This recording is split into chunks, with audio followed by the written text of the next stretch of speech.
નમસ્કાર, આપ જોઈ રહ્યા છો હેડલાઇન ન્યૂઝ। હું છું તમારી સાથે શીતલ ગોહિલ। ગુજરાતની રાજનીતિને હચમચાવી દે તેવા સમાચાર આજે સવારમાં મળ્યા છે। વડોદરામાં 30 વર્ષથી રાજનીતિક વર્ચસ્વ ધરાવતા એવા સાંસદ રંજનબેન ભટ્ટે ટ્વીટ કરીને પોતે ચૂંટણી ન લડવાની ઈચ્છા વ્યક્ત કરી છે। તેઓએ ટ્વીટ કરીને કહ્યું છે કે હું રંજન ધનંજય ભટ્ટ મારા અંગત કારણોસર લોકસભાની ચૂંટણી 2024ની ચૂંટણી લડવાની અનિચ્છા દર્શાવું છું।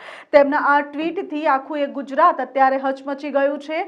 ચૂંટણી ન લડવા પાછળના કારણ તો અત્યારે ખબર નથી, પણ જ્યારથી તેમનું નામ સામે આવ્યું હતું ત્યારથી જ ભાજપમાં ભંગાણ પડ્યું હતું અને ઘણા બધા ભાજપના કાર્યકરો અને હોદ્દેદારોમાં રોષ જોવા મળ્યો હતો।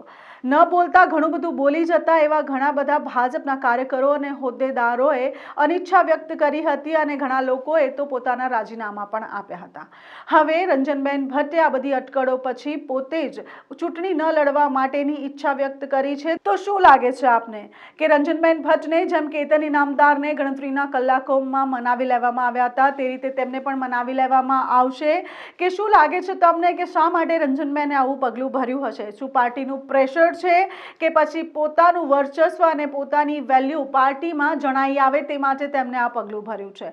આના પાછળનું કારણ ટૂંક સમયમાં જ ખબર પડી જશે, પણ તે છતાંય હવે જોવાનું રહ્યું કે ભાજપમાં આગળ શું ખેલ રમાય છે।